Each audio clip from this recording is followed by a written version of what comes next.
I sometimes get accused of being the violence guy, and I don't like that at all, because I'm not the violence guy. I'm the everything guy. We need everything, and I fully believe that. And where I first learned this, really, was when I taught at Pelican Bay State Prison, which is a supermax prison in Northern California. I was fully aware every time I walked into that prison that I was participating in the biggest racist gulag on the planet. At the same time, a lot of my students were telling me, I was a Nazi doctor, you know? I was walking in making life marginally better for people whose lives are shit. And at the same time, I was fully aware that a lot of my students were telling me that the only things that were keeping them sane were our classes. So I'm not a purist. I don't give a shit about purity. I don't give a shit about purity at all. I give a shit about there being more salmon in the year every year than the year before. And I don't care how it happens. I don't care if I don't care if the dams come down in the Klamath because of an agreement between Warren Buffett, Pacific Gas and Electric, or Pacific Power, and the states of California and Oregon, or if they come down because somebody takes some explosives. I don't care. I don't think the salmon care either, actually. And we'll get to that in a second. Premise 7. The longer we wait for civilization to crash, or the longer we wait before we ourselves bring it down, the messier will be the crash, and the worse things will be for those humans and non-humans who live during it, and for those who come after. You know, if somebody would have brought down civilization 200 years ago, if Tecumseh would have won, then people in this area could still be able to eat passenger pigeons, even ignoring passenger pigeons' wonderful right and existence of their own. And if somebody would have brought it down 100 years ago, people could still eat salmon in the Pacific Northwest. There would still be enough for everybody to eat salmon. You know, our people, 50 years from now, people are going to be sitting along the banks of the Columbia River. They'll be glowing, for one thing, because of Hanford. And they will be saying, I'm starving to death because you didn't remove the dams on the Klamath River, or on the Columbia River. God damn you. You know, it's like 50 years from now, people are going to be saying there used to be migratory songbirds, there used to be fish in the oceans. You know, the longer we wait, the worse things are going to be. And the only measure by which we'll be judged by the people who come after is the health of the land base. They're not going to give a shit as to whether we voted Democrat, Republican, Green, we didn't vote at all. They're not going to give a shit about whether we were nice people. They're not going to give a shit about whether we were violent or nonviolent. They're not going to give a shit about whether we recycled. What they're going to care about is whether they can breathe the air and drink the water. You know, we can all fantasize about some groovy eco-socialist utopia with free love for everybody, and I do fantasize about that. We can fantasize about some groovy eco-socialist utopia, and if you can't breathe the air, it doesn't matter. That's the thing that we keep forgetting, is the real world is real. The real world's primary. You know, and I mentioned this earlier, but I'll say it again, that it just drives me crazy. But even somebody as smart as Peter Montague, who has done the Rachel's, he's quit now, he's retired, but he did the Rachel's newsletter on toxics for years. Brilliant newsletter, wonderful. Even somebody as smart as him still doesn't get it, in that he would say that, he was talking about carbon sequestration and why it's a bad idea, and he said it's a bad idea because of all the carbon leaked out at once, it could, quote, disrupt civilization as we know it. It was like, no, Peter, it could end life on Earth. And it's the same with Bill McKibben. You know, Bill McKibben has done great work raising awareness about global warming. He's mobilized a lot of people. He's done great work. But when you ask, when he's asked, and when he talks about this, he says explicitly, he is doing this to save civilization. He doesn't say he's doing this to save the oceans. He doesn't do that. He's not doing this to save the monarch butterflies, the migratory songbirds, the bats. And this is all insane. Once again, literally insane in terms of being out of touch with physical reality, because the real world is real. Once again, embarrassing to have to say, the real world is primary. Okay, the next premise is the needs of the natural world are more important than the needs of the economic system. The needs of the natural world are more important than the needs of the economic system. I've just guaranteed I will never hold public office. Another way to put the eighth premise is, any economic or social system that doesn't benefit the natural communities on which it's based is unsustainable, immoral, and really stupid. Sustainability, morality, and intelligence, as well as justice, requires the dismantling of any such economic or social system, or at the very least disallowing it from damaging your land base. Okay, so let's move to premise 9. Before we talk about premise 9, I want to talk for a second about the fact that there are a few things I can't talk about. There are many things I can bash, and a few things I can't. I can bash capitalism, nobody cares. I can bash Christianity, nobody cares. I can bash environmentalism, nobody cares. I can bash anarchism, well, anarchists care. And I can bash anarchists who bash environmentalists, and I can bash environmentalists who bash anarchists, I can bash blah, blah, blah. Nobody cares about any of that shit. But 3 things I can't talk about. One of them is I can't bash science. Because if I start to bash science, I can just feel the sphincters in the audience start to quiver. And science is a much better means of social control than Christianity ever was. Because if you don't believe in Christianity, then you're consigned to a hell you don't believe in. And if you don't believe in science, you must be just plain stupid, which is far more scary. The other thing I can't do is I can't bash Buddhism. You cannot say you've lived until you've been chased down the street by a bunch of angry pacifists.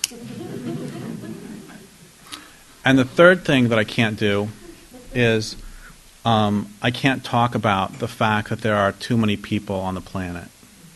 Because as soon as you talk about the fact that there are more people on the planet than the planet can support, then everybody says, you must not like babies. Well, the truth is I don't really like babies. Except with this really good barbecue sauce out of Kansas City. That's a joke.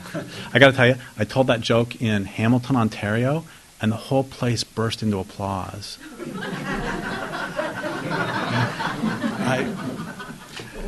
I said, I don't understand. And the guy said, it's a Hamilton thing, man. And I said, I don't want to know anything more about this at all. Okay, but that said, there are more humans on the planet than the planet can support. Humans have exceeded carrying capacity. Carrying capacity is the number of any given species who can live in a place forever, more or less forever, without harming the place.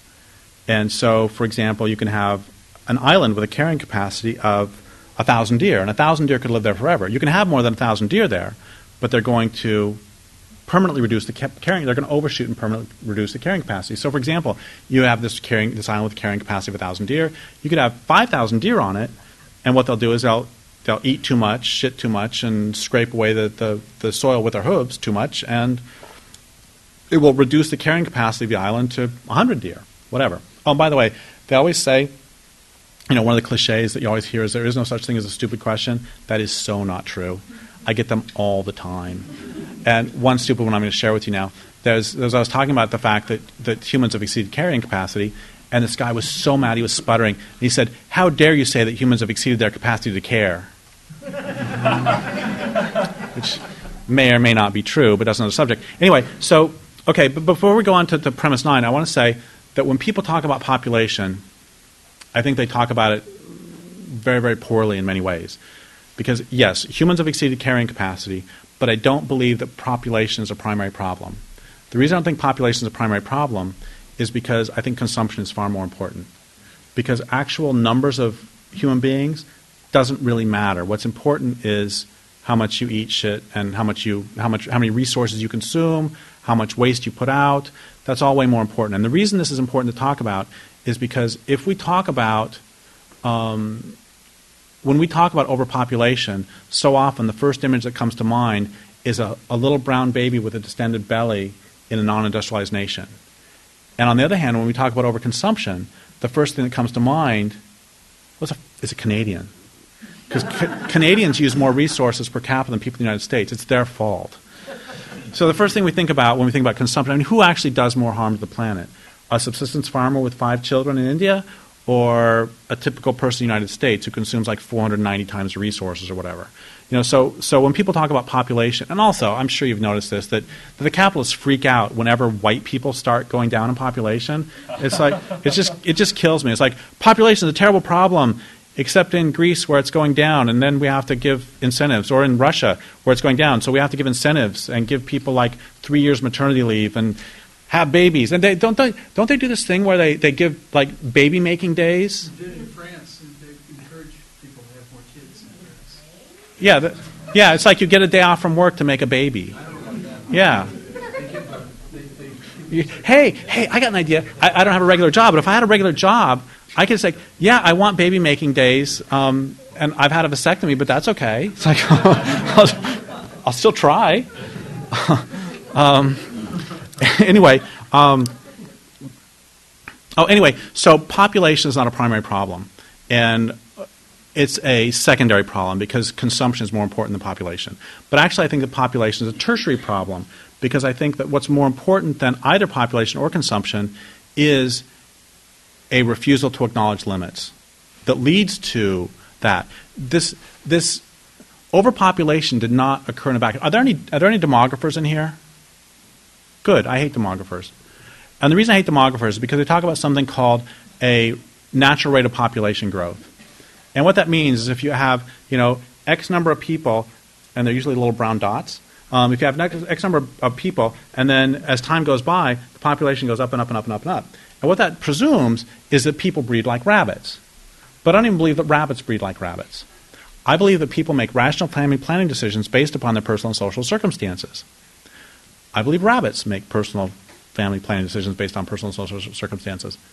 For crying out loud, if you put worms in a worm bin and you limit the amount of food they have, they limit the number of babies they have. And worms don't even have a brain. They do have 5 hearts, though, which means they have a larger capacity to care. Anyway, so picture 2 cultures. One of these cultures has all of its mythologies are cyclical. Everything is about circles.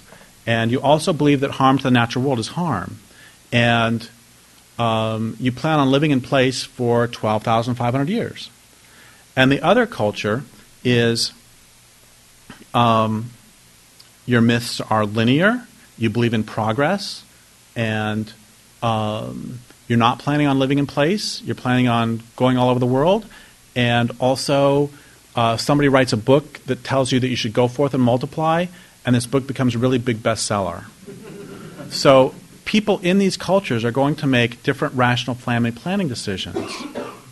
Oh, 2 things about this. One of them is, I just read the other day, we could actually solve overpopulation immediately with one very simple, non-authoritarian means, which is, I just read not very long ago that more than half of the human children born are unwanted. I don't mean unplanned, I mean unwanted, which means very simple solution to all overpopulation problems, make contraception available to all women freely, give women absolute reproductive freedom. Done deal. We've solved overpopulation. We can all retire. Yeah, exactly. Yeah, so let's go watch the March Madness. Here's the deal, is, I don't know if you know this, but prior to the Europeans arriving here, Native North Americans used 250 different plants as contraceptives and abortifacients. And it was the women who made the choices to use these. It's a bunch of fucking primitives. I love this story. That there was these about 100 some years ago, some anthropologists went to see some indigenous peoples, and they were male anthropologists, and they wanted to ask how it was that what they used for contraception. And so the male anthropologists, of course, only talked to the men because the men are the only ones worth talking to. And they said, "How do you not have babies?" And the anthropologists, or the indigenous men, responded, "It's a secret." And so the anthropologists went back and said, "The indigenous people don't know where babies come from." And then, like 20 years later, some female anthropologists went out and they went to the same peoples, and they asked the women, "How is it that what do you do for contraception?" And the women were like, "Well, when you're 16, you eat this certain root, and then that'll make you sterile for 5 years. Then when you're 21, if you want to have a baby, you eat this, and if you don't have a baby, you eat that." And the men are like, "Really? I had no idea." Anyway, so this is a long way of saying, so yes, consumption is more important than population. The mindset behind it all is even more important. But that doesn't alter the fact that there's too many humans for the planet to support. Humans have exceeded carrying capacity. Okay, having said that,